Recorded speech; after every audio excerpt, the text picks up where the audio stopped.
بسم الله الرحمن الرحيم ياسين والقرآن الحكيم إنك لمن المرسلين على صراط مستقيم تنزيل العزيز الرحيم لتنذر قوما ما أنذر آباؤهم فهم غافلون لقد حق القول على أكثرهم فهم لا يؤمنون إنا جعلنا في أعناقهم أغلالا فهي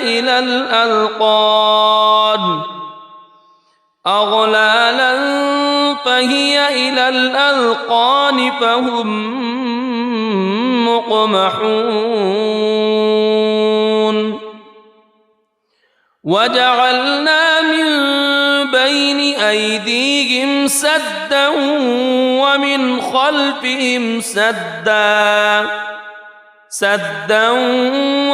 خلفهم سدا فأغشيناهم فهم لا يبصرون وسواء عليهم أأنذرتهم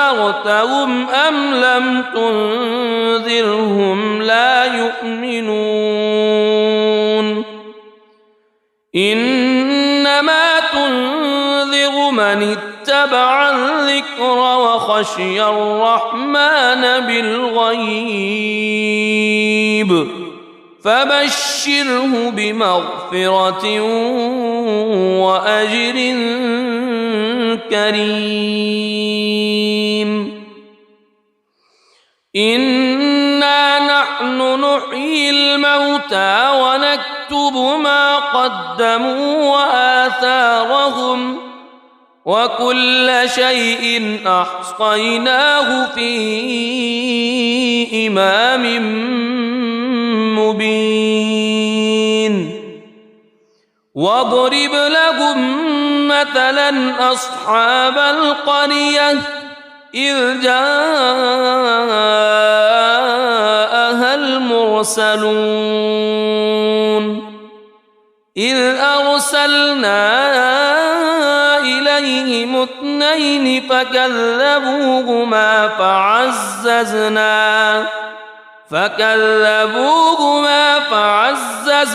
بثالث فقالوا إنا إليكم مرسلون قالوا ما أنتم إلا بشر مثلنا وما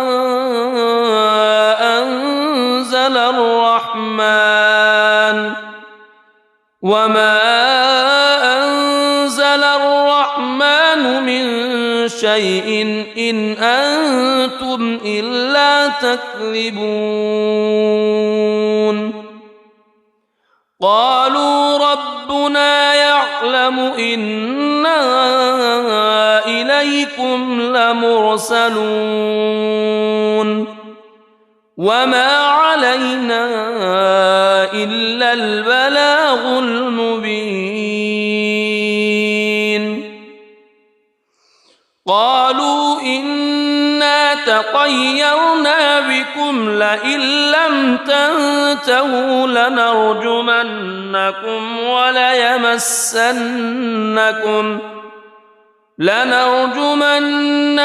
وليمسنكم منا عذاب أليم قالوا طائركم معكم أئن ذكرتم بل أنتم قوم مسرفون وجاء من أقصى المدينة رجل يسعى قال يا قوم اتبعوا المرسلين اتبعوا من لا يسألكم أجرا وهم مهتدون وما لي لا أعبد الذي فطرني وإليه ترجعون أأتخذ من دونه آلهة إن يردني الرحمن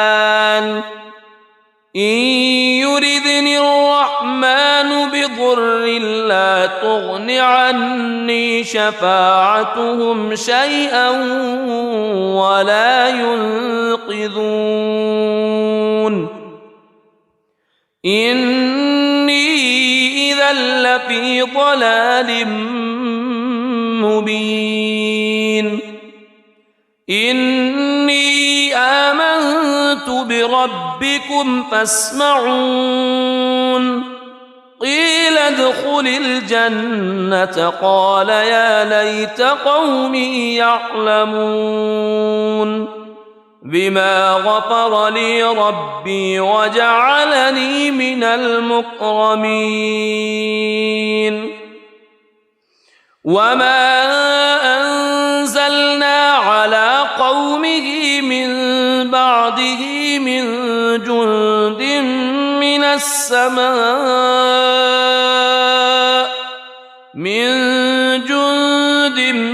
من السماء وما كنا منزلين إن كانت إلا صيحة واحدة فإذا هم خامدون يا حسرة على العباد ما يأتيهم من رسول إلا كانوا به يستهزئون ألم يروا كم أهلكنا قبلهم من القرون أنهم إليهم لا يرجعون وإن كل لما جميع لدينا محضرون وآية لهم الأرض الميتة أحييناها وأخرجنا منها حبا فمنه يأكلون وجعلنا فيها جنات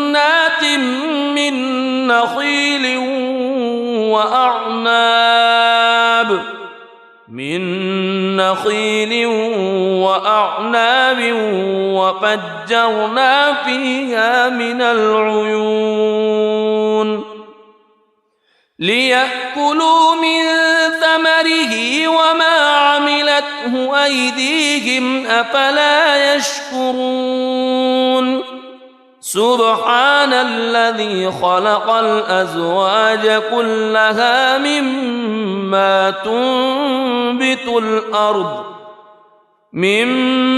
تنبت الأرض ومن أنفسهم ومما لا يعلمون وآية لهم الليل نسلخ منه النهار فإذا هم مظلمون والشمس تجري لمستقر لها ذلك تقدير العزيز العليم والقمر قدرناه منازل حتى عاد كالعرجون القديم لا الشمس ينبغي لها أن تدرك القمر ولا الليل سابق النهار وكل في فلك يسبحون وآية لهم أنا حملنا ذريتهم في الفلك المشحون وخلقنا لهم من مثله ما يركبون وإن نشأ نغرقهم فلا صريخ لهم ولا هم ينقذون إلا رحمة منا ومتاعا إلى حين وإذا قيل لهم اتقوا ما بين أيديكم وما خلفكم لعلكم ترحمون وما تأتيهم من آية من آيات ربهم إلا كانوا عنها معرضين وإذا قيل لهم أنفقوا مما رزقكم الله قال الذين كفروا للذين آمنوا أنطعم من لو يشاء الله أطعمه إن أنتم إلا في ضلال مبين ويقولون متى هذا الوعد إن كنتم صادقين ما ينظرون إلا صيحة واحدة تأخذهم وهم يخصمون فلا يستطيعون توصية ولا إلى أهلهم يرجعون ونفخ في الصور فإذا هم من الأجداث إلى ربهم ينسلون قالوا يا ويلنا من بعثنا من مرقدنا هذا ما وعد الرحمن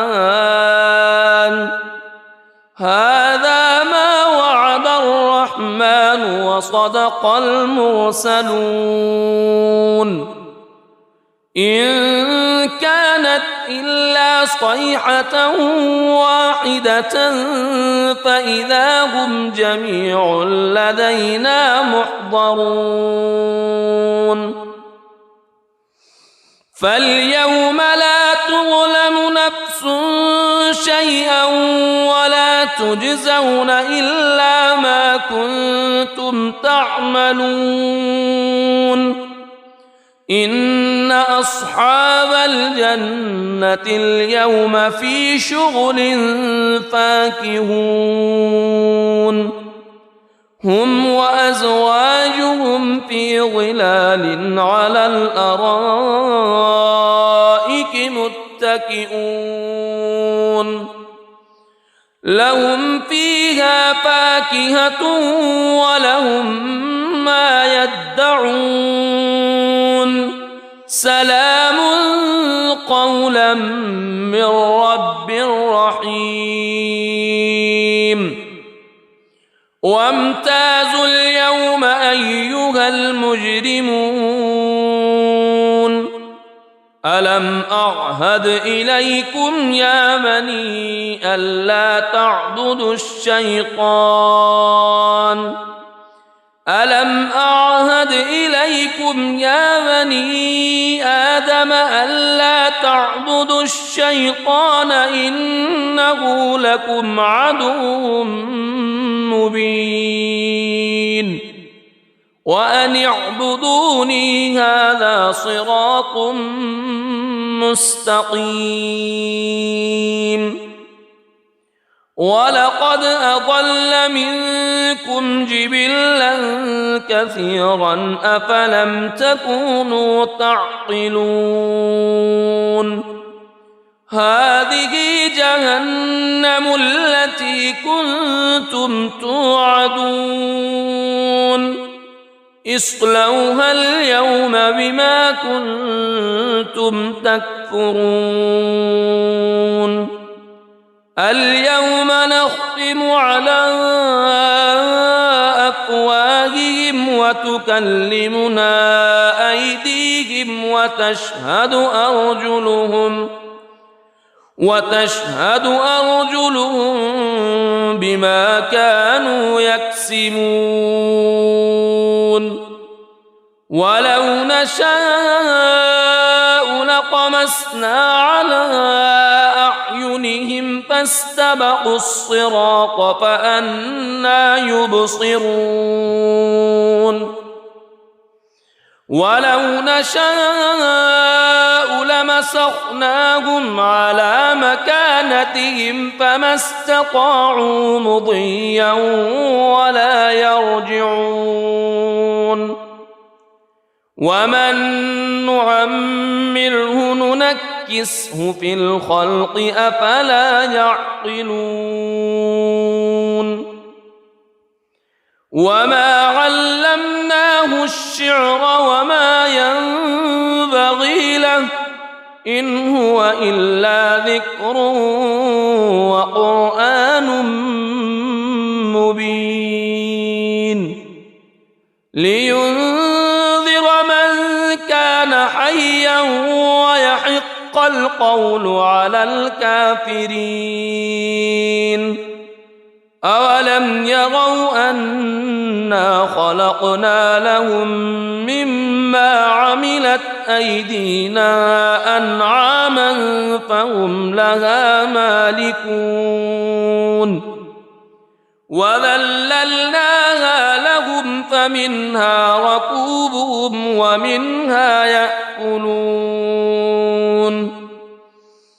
ولهم فيها منافع ومشارب أفلا يشكرون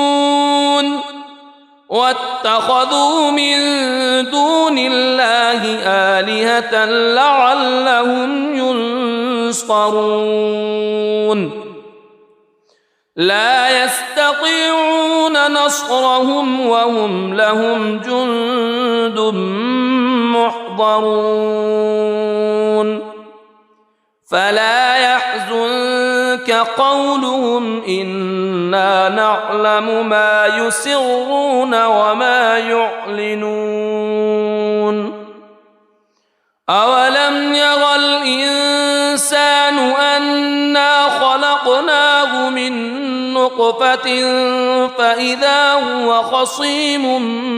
مبين وضرب لنا مثلا ونسي خلقه قال من يحيي العظام وهي رميم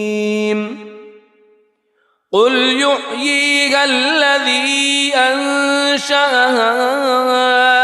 أول مرة وهو بكل خلق عليم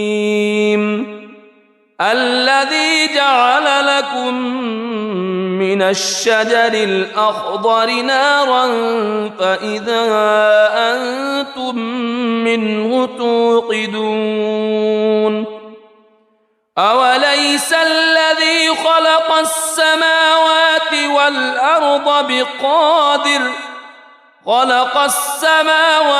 والأرض بقادر على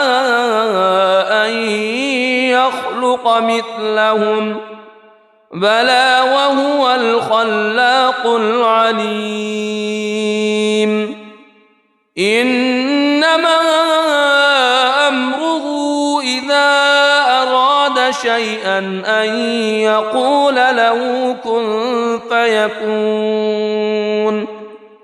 فسبحان الذي بيده ملكوت كل شيء وإليه ترجعون بسم الله الرحمن الرحيم الرحمن علم القرآن خلق الإنسان علمه البيان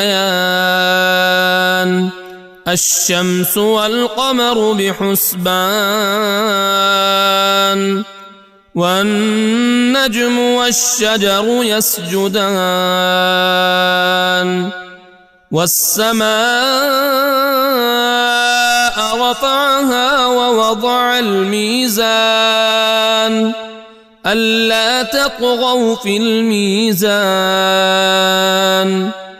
وأقيموا الوزن بالقسط ولا تخسروا الميزان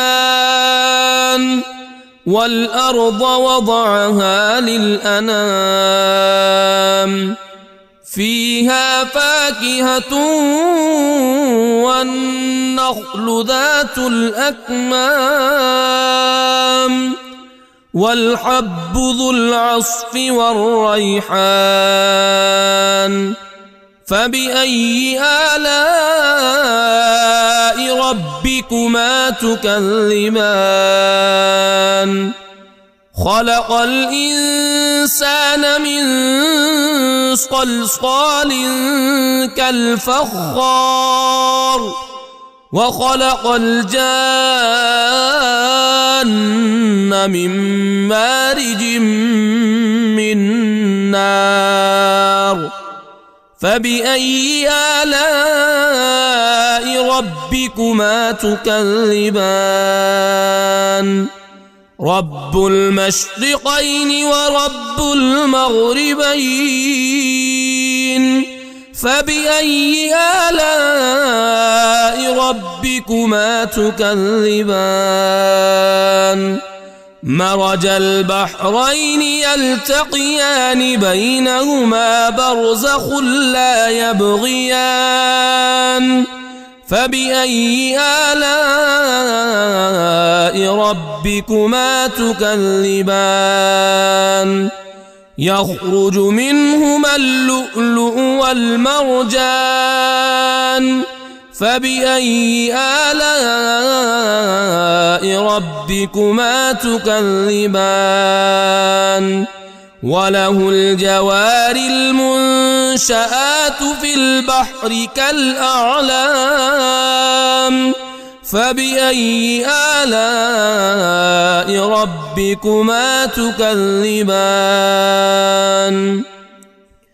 كل من عليها فان ويبقى وجه ربك ذو الجلال والإكرام فبأي آلاء ربكما تكذبان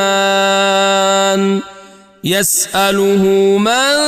في السماوات والأرض كل يوم هو في شأن فبأي آلاء ربكما تكذبان سنفرغ لكم أيها الثقلان فبأي آلاء ربكما تكذبان يا معشر الجن والإنس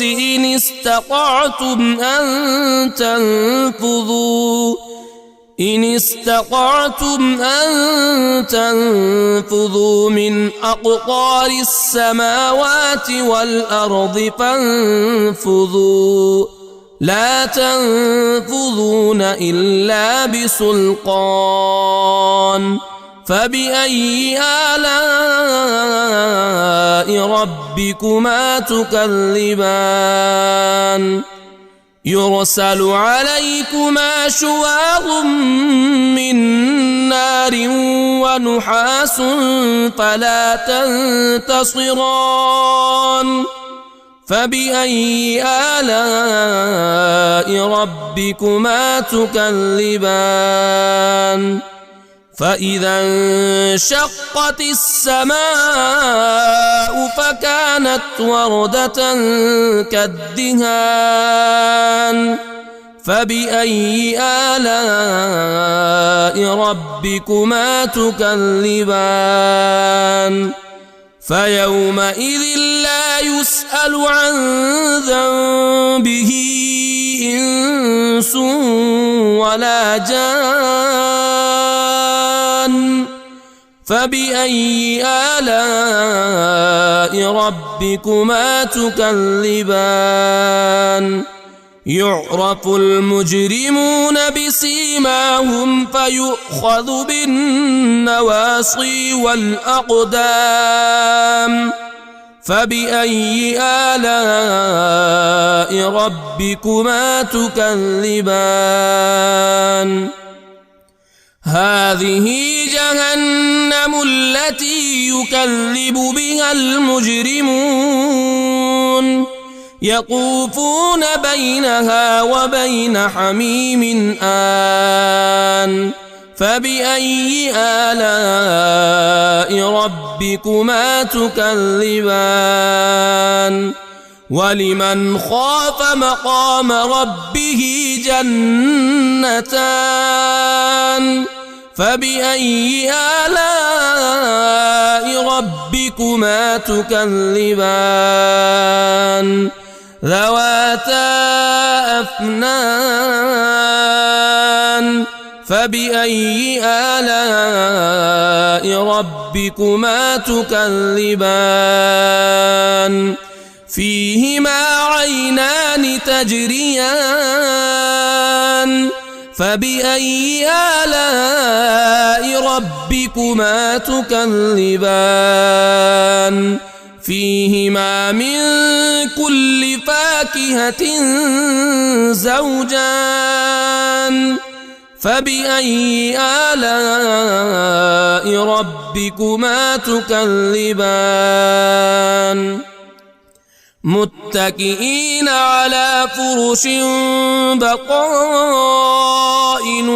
من استبرق وجنى الجنتين دان فبأي آلاء ربكما تكذبان فيهن قاصرات الطرف لم يطمثهن إنس قبلهم ولا جان فبأي آلاء ربكما تكذبان كأنهن الياقوت والمرجان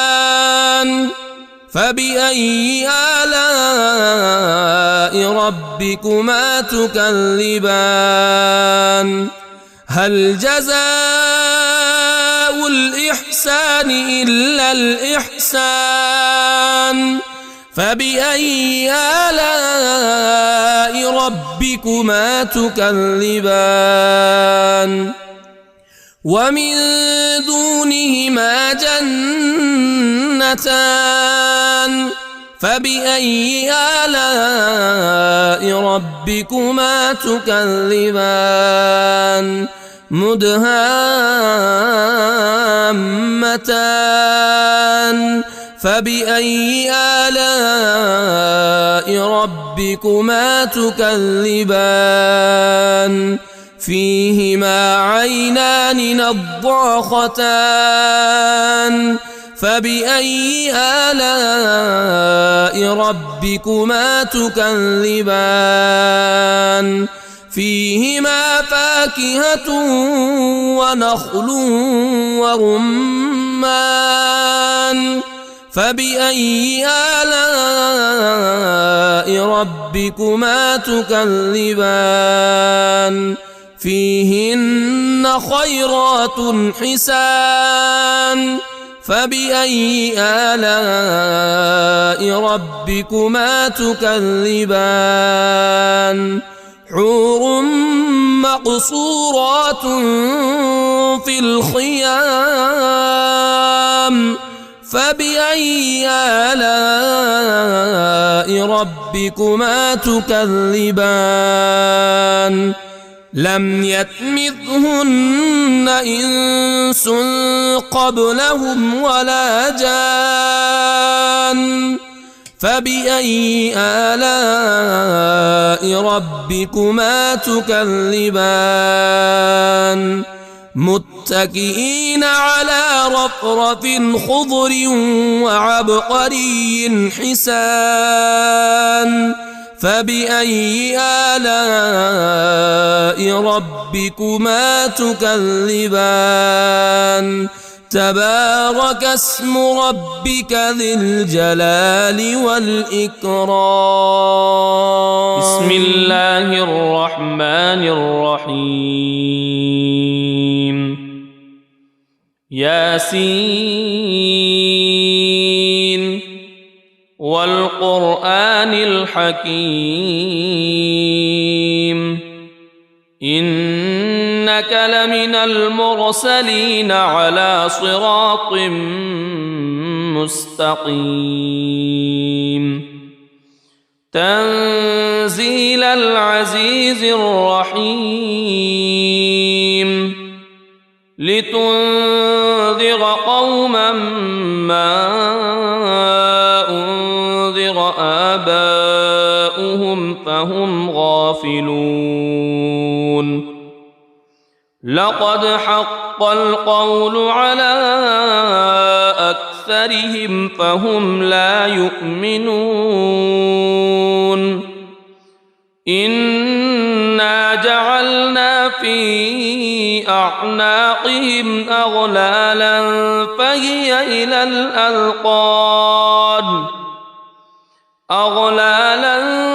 فهي إلى الأذقان فهم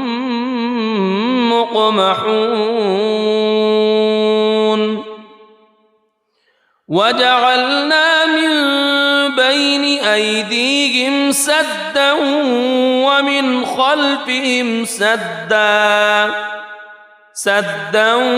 ومن خلفهم سدا فأغشيناهم فهم لا يبصرون وسواء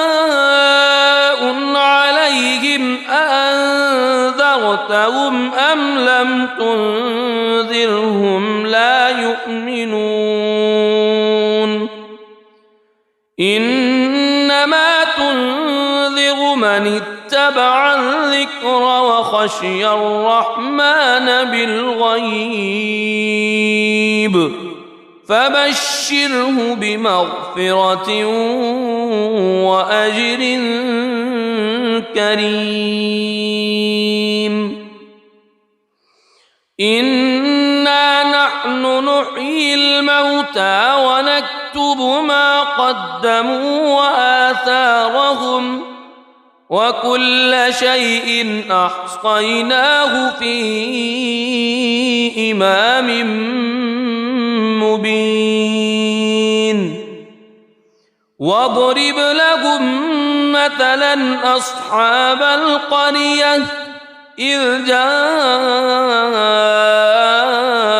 المرسلون إذ أرسلنا إليهم اثنين فكذبوهما فعززنا بثالث فقالوا إنا إليكم مرسلون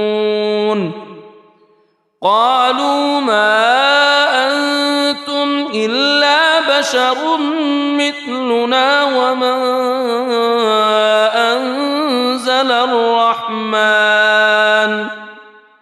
وما أنزل الرحمن من شيء إن أنتم إلا تكذبون قالوا ربنا يعلم إنا إليكم لمرسلون وما علينا إلا البلاغ المبين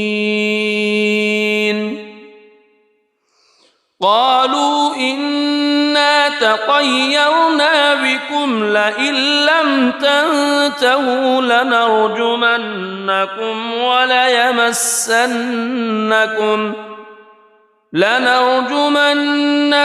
وليمسنكم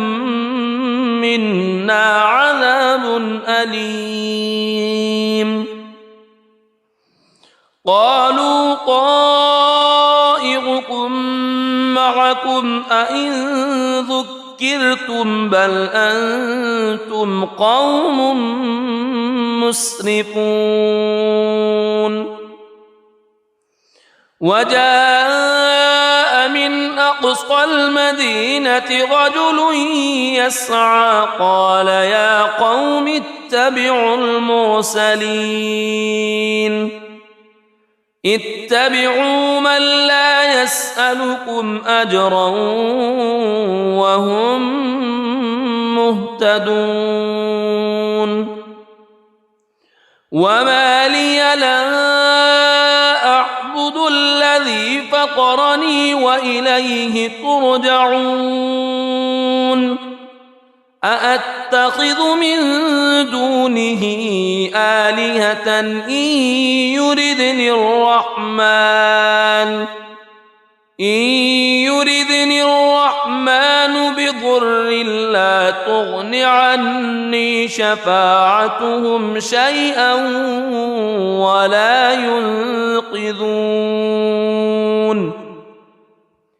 إني إذا لفي ضلال مبين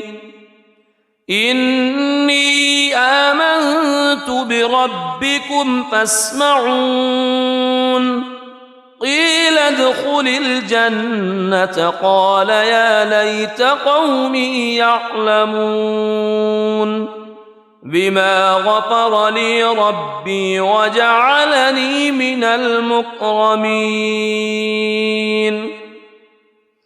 وما أنزلنا على قومه من بعده من جند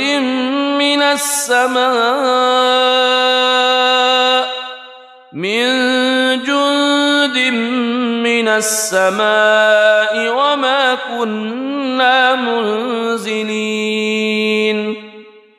إن كانت إلا صيحة واحدة فإذا هم خامدون يا حسرة على العباد ما يأتيهم من رسول إلا كانوا به يستهزئون ألم يروا كم أهلكنا قبلهم من القرون أنهم إليهم لا يرجعون وإن كل لما جميع لدينا محضرون وآية لهم الأرض الميتة أحييناها وأخرجنا منها حبا فمنه يأكلون وجعلنا فيها جنات من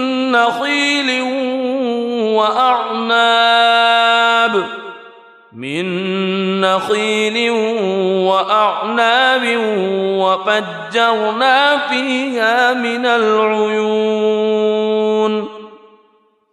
ليأكلوا من ثمره وما عملته أيديهم أفلا يشكرون سبحان الذي خلق الأزواج كلها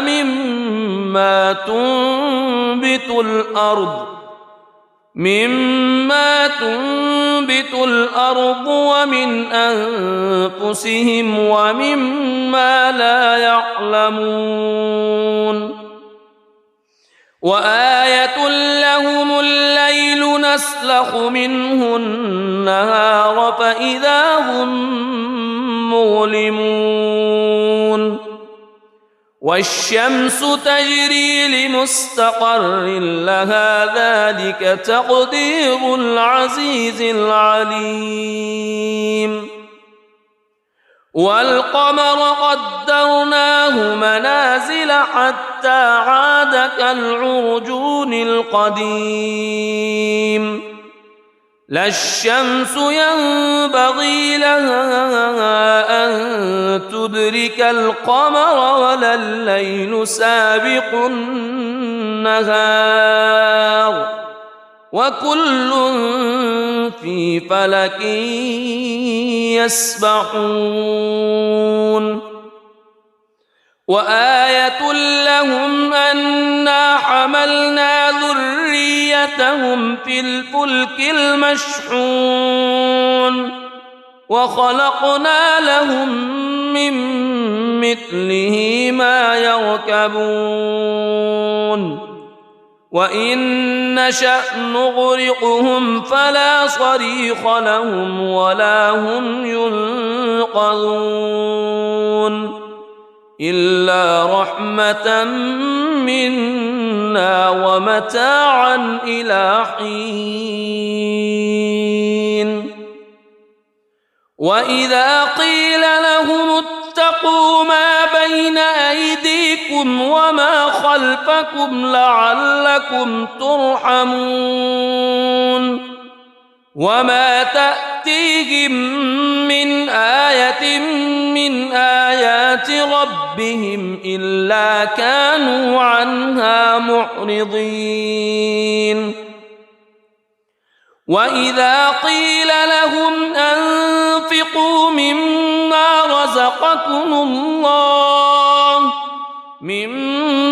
رزقكم الله قال الذين كفروا للذين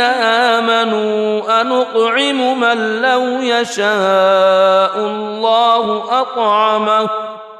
إن أنتم إلا في ضلال مبين ويقولون متى هذا الوعد إن كنتم صادقين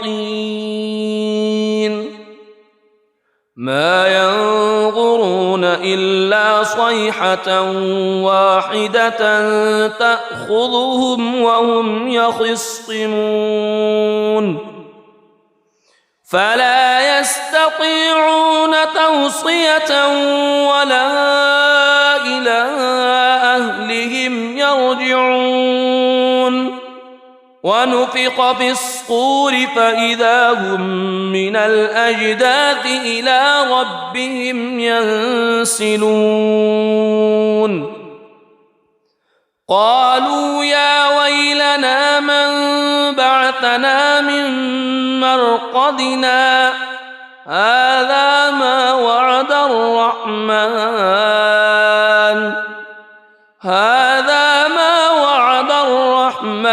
وصدق المرسلون إن كانت إلا صيحة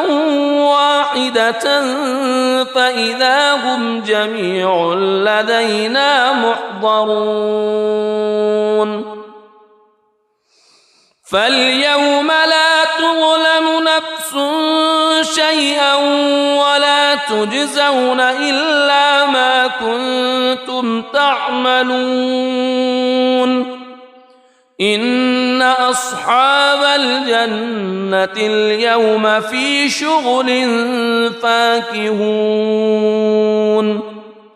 هم وأزواجهم في ظلال على الأرائك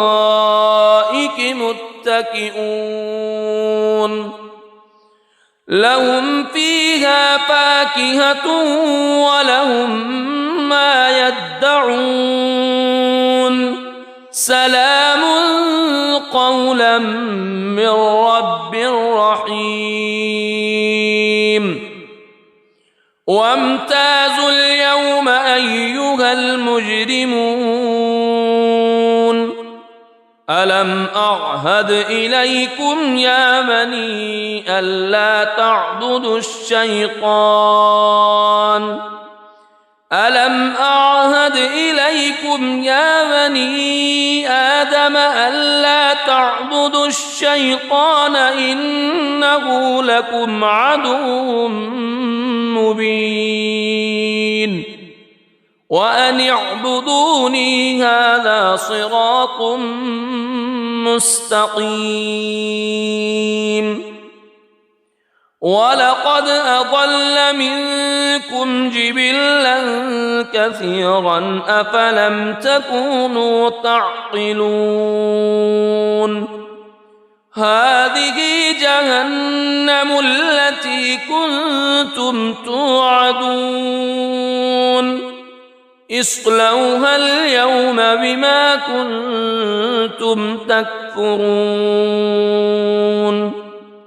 اليوم نختم على أفواههم وتكلمنا أيديهم وتشهد أرجلهم بما كانوا يكسبون ولو نشاء لطمسنا على أعينهم فاستبقوا الصراط فأنى يبصرون ولو نشاء لمسخناهم على مكانتهم فما استطاعوا مضيا ولا يرجعون ومن نعمره ننكسه في الخلق أفلا يعقلون وما علمناه الشعر وما ينبغي له إن هو إلا ذكر وقرآن مبين لينذر من كان حيا ويحق القول على الكافرين أولم يروا أنا خلقنا لهم مما عملت أيدينا أنعاما فهم لها مالكون وذللناها لهم فمنها ركوبهم ومنها يأكلون ولهم فيها منافع ومشارب أفلا يشكرون واتخذوا من دون الله آلهة لعلهم ينصرون لا يستطيعون نصرهم وهم لهم جند محضرون فلا يحزنك قولهم إنا نعلم ما يسرون وما يعلنون أولم ير الإنسان أنا خلقناه من نطفة فإذا هو خصيم مبين وضرب لنا مثلا ونسي خلقه قال من يحيي العظام وهي رميم قل يحييها الذي أنشأها أول مرة وهو بكل خلق عليم الذي جعل لكم من الشجر الأخضر نارا فإذا أنتم منه توقدون أوليس الذي خلق السماوات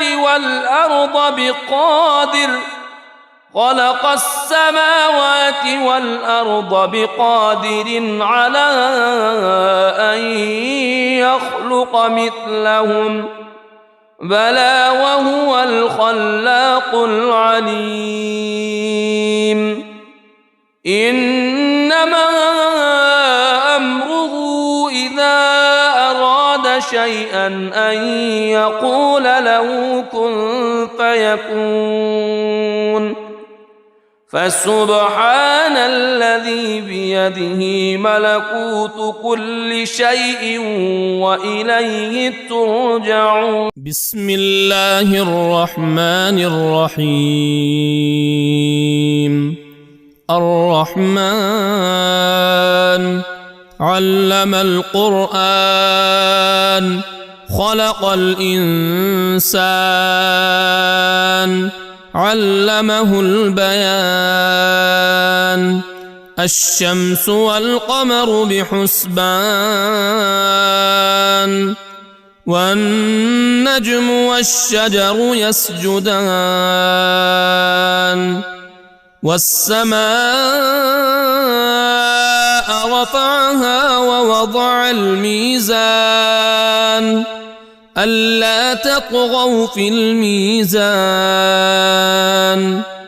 وأقيموا الوزن بالقسط ولا تخسروا الميزان. والأرض وضعها للأنام فيها فاكهة والنخل ذات الأكمام والحب ذو العصف والريحان. فبأي آلاء ربكما تكذبان؟ خلق الإنسان من صلصال كالفخار وخلق الجان من مارج من نار. فبأي آلاء ربكما تكذبان؟ رب المشرقين ورب المغربين. فبأي آلاء ربكما تكذبان؟ مرج البحرين يلتقيان بينهما برزخ لا يبغيان. فبأي آلاء ربكما تكذبان؟ يخرج منهما اللؤلؤ والمرجان. فبأي آلاء ربكما تكذبان؟ وله الجوار المنشآت في البحر كالأعلام. فبأي آلاء ربكما تكذبان؟ كل من عليها فان ويبقى وجه ربك ذو الجلال والإكرام. فبأي آلاء ربكما تكذبان؟ يسأله من في السماوات والأرض كل يوم هو في شأن. فبأي آلاء ربكما تكذبان؟ سنفرغ لكم أيها الثقلان. فبأي آلاء ربكما تكذبان؟ يا معشر الجن والإنس إن استطعتم أن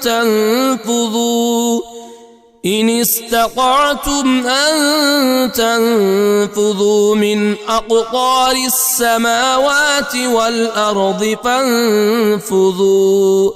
لا تنفذون إلا بسلطان. فبأي آلاء ربكما تكذبان؟ يرسل عليكما شواظ من نار ونحاس فلا تنتصران. فبأي آلاء ربكما تكذبان؟ فإذا انشقت السماء فكانت وردة كالدهان فبأي آلاء ربكما تكذبان فيومئذ لا يسأل عن ذنبه إنس ولا جان فبأي آلاء ربكما تكذبان يعرف المجرمون بسيماهم فيؤخذ بالنواصي والأقدام فبأي آلاء ربكما تكذبان هذه جهنم التي يكذب بها المجرمون يطوفون بينها وبين حميم آن فبأي آلاء ربكما تكذبان ولمن خاف مقام ربه جنتان فبأي آلاء ربكما تكذبان ذواتا أفنان فبأي آلاء ربكما تكذبان فيهما عينان تجريان فبأي آلاء ربكما تكذبان فيهما من كل فاكهة زوجان فبأي آلاء ربكما تكذبان متكئين على فرش بطائنها من استبرق وجنى الجنتين دان فبأي آلاء ربكما تكذبان فيهن قاصرات الطرف لم يطمثهن إنس قبلهم ولا جان فبأي آلاء ربكما تكذبان كأنهن الياقوت والمرجان فبأي آلاء ربكما تكذبان هل جزاء الإحسان إلا الإحسان فبأي آلاء ربكما تكذبان ومن دونهما جنتان فبأي آلاء ربكما تكذبان مدهامتان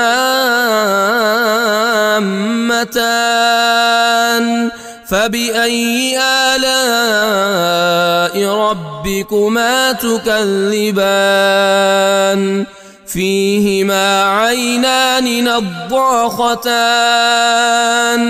فبأي آلاء ربكما تكذبان فيهما فاكهة ونخل ورمان فبأي آلاء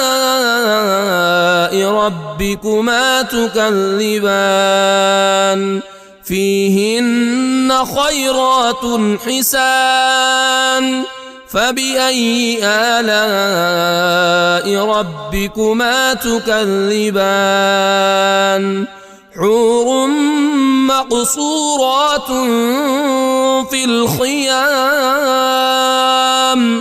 فبأي آلاء ربكما تكذبان لم يطمثهن إنس قبلهم ولا جان فبأي آلاء ربكما تكذبان متكئين على رفرف خضر وعبقري حسان فبأي آلاء ربكما تكذبان تبارك اسم ربك ذي الجلال والإكرام.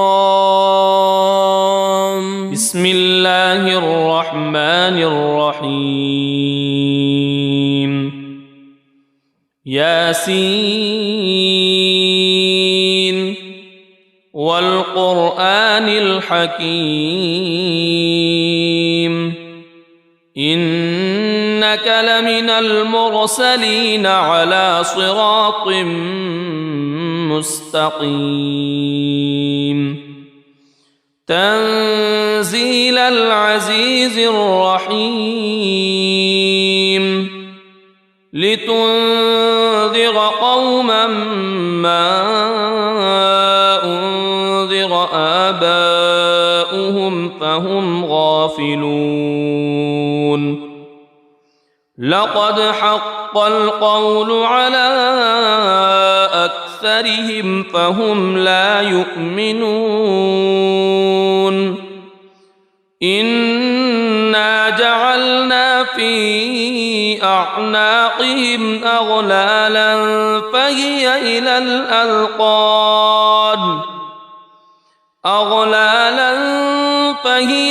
الأذقان فهم مقمحون وجعلنا من بين أيديهم سدا ومن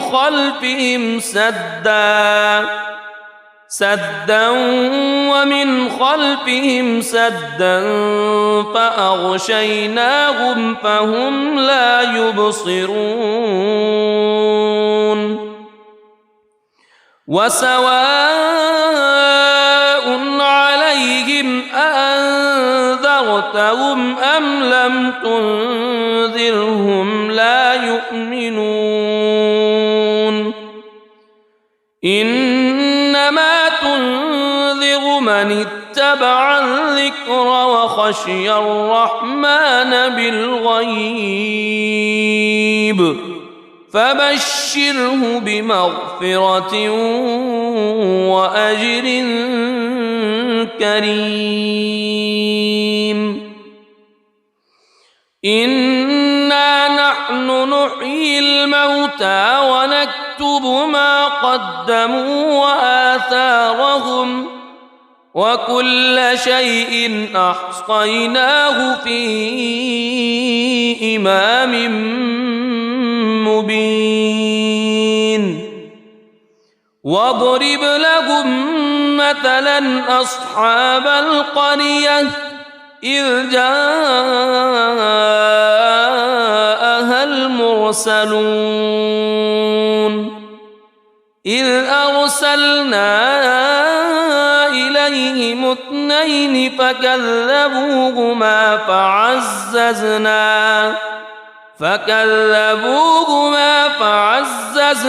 بثالث فقالوا إنا إليكم مرسلون قالوا ما أنتم إلا بشر مثلنا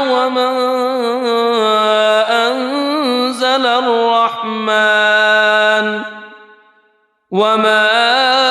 أنزل الرحمن من شيء إن أنتم إلا تكذبون قالوا ربنا يعلم إنا إليكم لمرسلون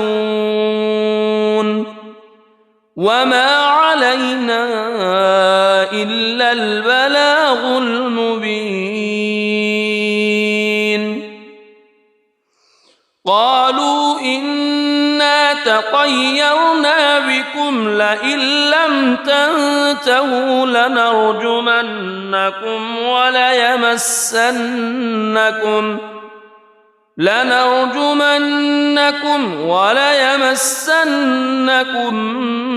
منا عذاب أليم قالوا طائركم معكم أئن ذكرتم بل أنتم قوم مسرفون وجاء من أقصى المدينة رجل يسعى قال يا قوم اتبعوا اتبعوا من لا يسألكم أجرا وهم مهتدون وما لي لا أعبد الذي فطرني وإليه ترجعون أأتخذ من دونه آلهة إن يردني الرحمن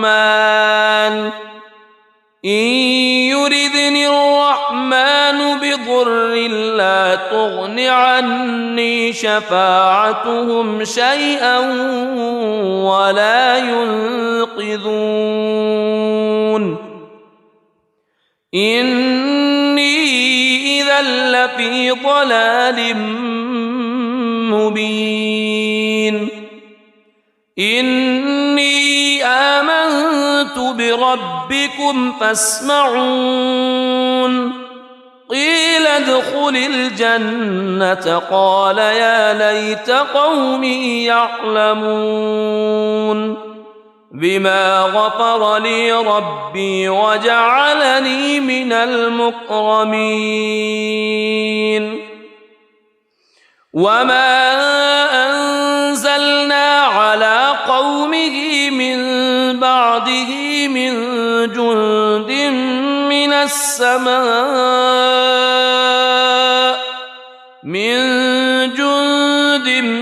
من السماء وما كنا منزلين إن كانت إلا صيحة واحدة فإذا هم خامدون يا حسرة على العباد ما يأتيهم من رسول إلا كانوا به يستهزئون ألم يروا كم أهلكنا قبلهم من القرون أنهم إليهم لا يرجعون وإن كل لما جميع لدينا محضرون وآية لهم الأرض الميتة أحييناها وأخرجنا منها حبا فمنه يأكلون وجعلنا فيها جنات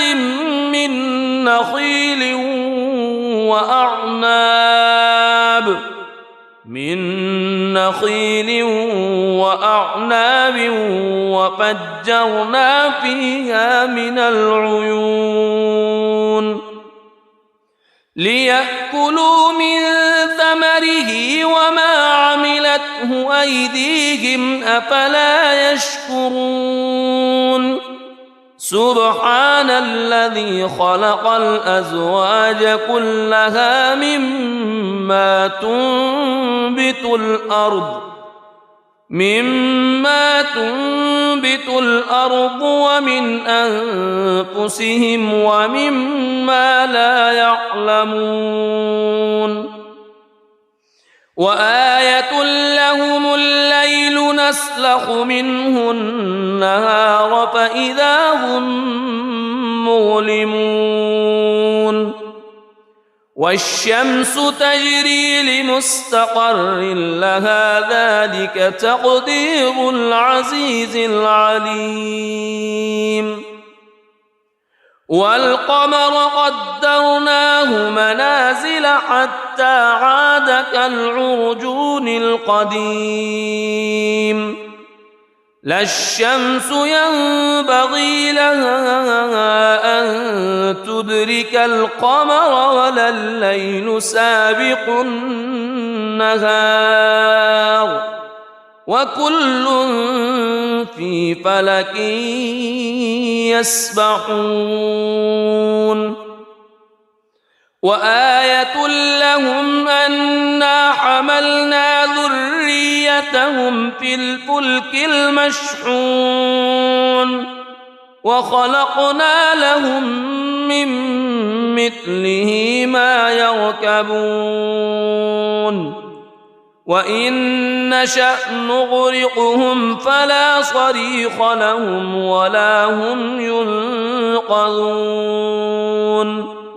إلا رحمة منا ومتاعا إلى حين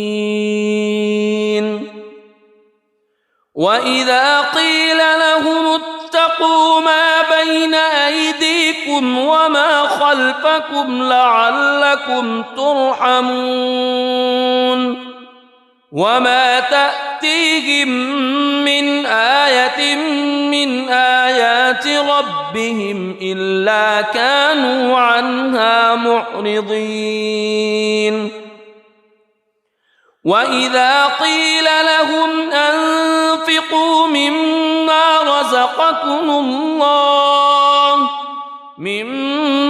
رزقكم الله قال الذين كفروا للذين آمنوا أنطعم من لو يشاء الله أطعمه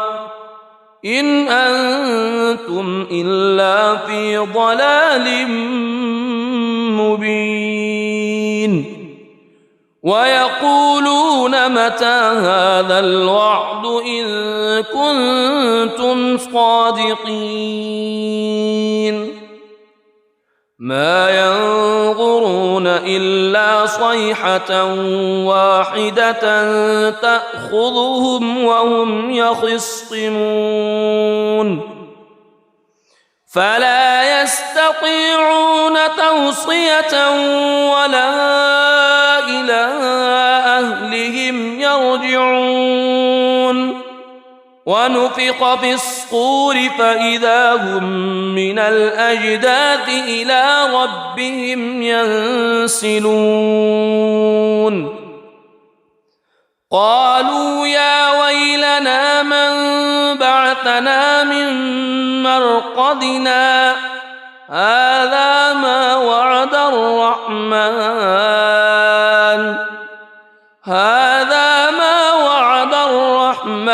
وصدق المرسلون إن كانت إلا صيحة واحدة فإذا هم جميع لدينا محضرون فاليوم لا تظلم نفس شيئا ولا تجزون إلا ما كنتم تعملون إن أصحاب الجنة اليوم في شغل فاكهون هم وأزواجهم في ظلال على الأرائك متكئون لهم فيها فاكهة ولهم ما يدعون سلام قولا من رب رحيم وامتازوا اليوم أيها المجرمون ألم أعهد إليكم يا بني ألا تعبدوا الشيطان ألم أعهد إليكم يا بني آدم ألا تعبدوا الشيطان إنه لكم عدو مبين وأن اعبدوني هذا صراط مستقيم ولقد أضل منكم جبلا كثيرا أفلم تكونوا تعقلون هذه جهنم التي كنتم توعدون اصلوها اليوم بما كنتم تكفرون اليوم نختم على أفواههم وتكلمنا أيديهم وتشهد أرجلهم بما كانوا يكسبون ولو نشاء لطمسنا على أعينهم فاستبقوا الصراط فأنى يبصرون ولو نشاء لمسخناهم على مكانتهم فما استطاعوا مضيا ولا يرجعون ومن نعمره ننكسه في الخلق أفلا يعقلون وما علمناه الشعر وما ينبغي له إن هو إلا ذكر وقرآن مبين لينذر من كان حيا ويحق القول على الكافرين أولم يروا أنا خلقنا لهم مما عملت أيدينا أنعاما فهم لها مالكون وذللناها لهم فمنها ركوبهم ومنها يأكلون ولهم فيها منافع ومشارب أفلا يشكرون واتخذوا من دون الله آلهة لعلهم ينصرون لا يستطيعون نصرهم وهم لهم جند محضرون فلا يحزنك قولهم إنا نعلم ما يسرون وما يعلنون أولم ير الإنسان أنا خلقناه من نطفة فإذا هو خصيم مبين وضرب لنا مثلا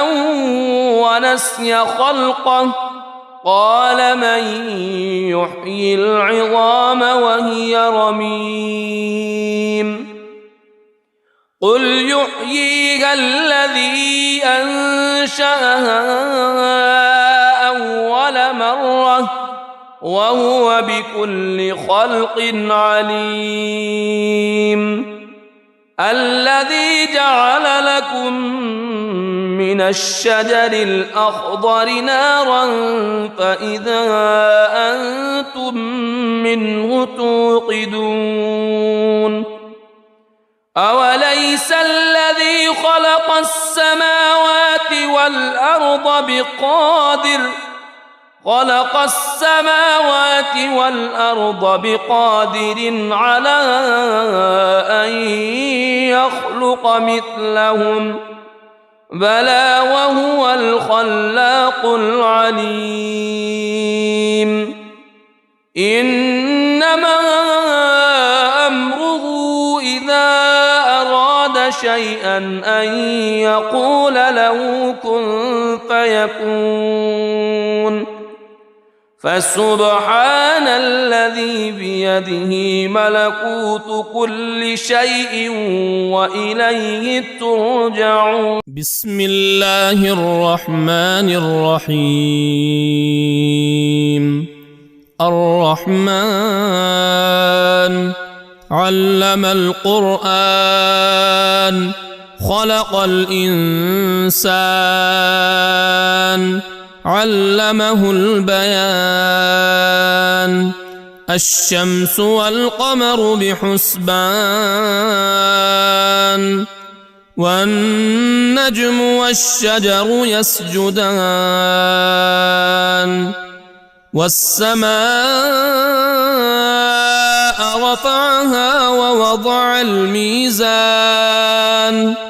ألا تطغوا في الميزان وأقيموا الوزن بالقسط ولا تخسروا الميزان والأرض وضعها للأنام فيها فاكهة والنخل ذات الأكمام والحب ذو العصف والريحان فبأي آلاء ربكما تكذبان خلق الإنسان من صلصال كالفخار وخلق الجان من مارج من نار فبأي آلاء ربكما تكذبان رب المشرقين ورب المغربين فبأي آلاء ربكما تكذبان مرج البحرين يلتقيان بينهما برزخ لا يبغيان فبأي آلاء ربكما تكذبان يخرج منهما اللؤلؤ والمرجان فبأي آلاء ربكما تكذبان وله الجوار المنشآت في البحر كالأعلام فبأي آلاء ربكما تكذبان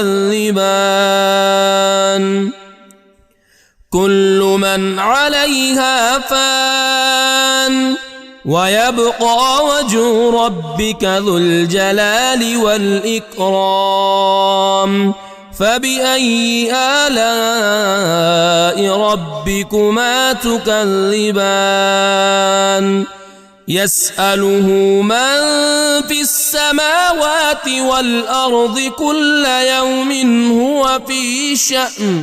فبأي آلاء ربكما تكذبان سنفرغ لكم أيها الثقلان فبأي آلاء ربكما تكذبان يا معشر الجن والإنس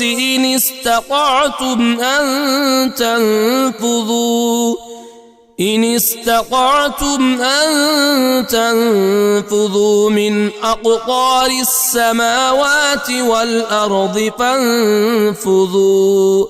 لا تنفذون إلا بسلطان فبأي آلاء ربكما تكذبان يرسل عليكما شواظ من نار ونحاس فلا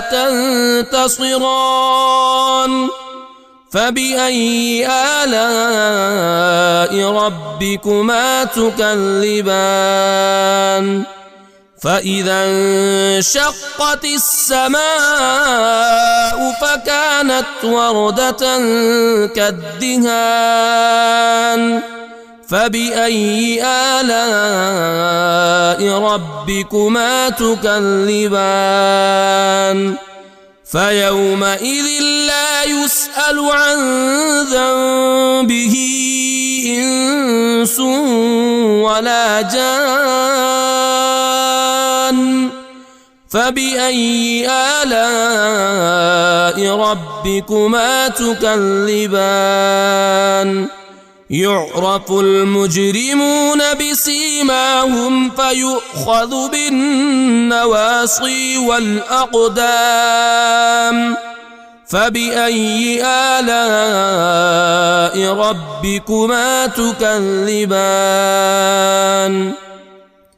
هذه جهنم التي يكذب بها المجرمون يطوفون بينها وبين حميم آن فبأي آلاء ربكما تكذبان ولمن خاف مقام ربه جنتان فبأي آلاء ربكما تكذبان ذواتا أفنان فبأي آلاء ربكما تكذبان فيهما عينان تجريان فبأي آلاء ربكما تكذبان فيهما من كل فاكهة زوجان فبأي آلاء ربكما تكذبان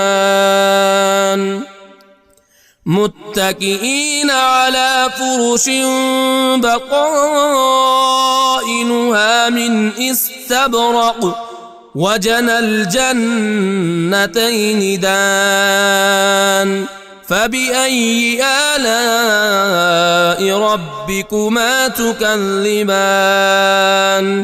فيهن قاصرات الطرف لم يطمثهن إنس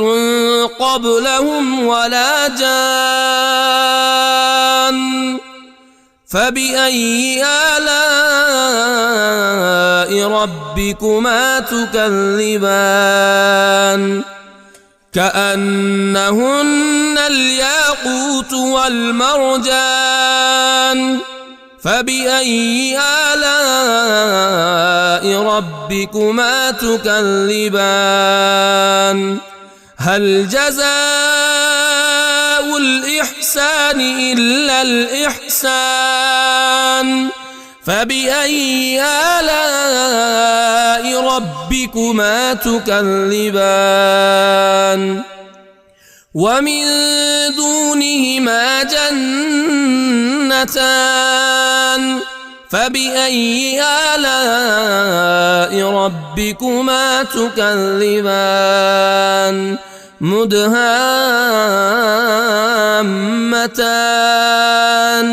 فبأي آلاء ربكما تكذبان فيهما عينان نضاختان فبأي آلاء ربكما تكذبان فيهما فاكهة ونخل ورمان ورمان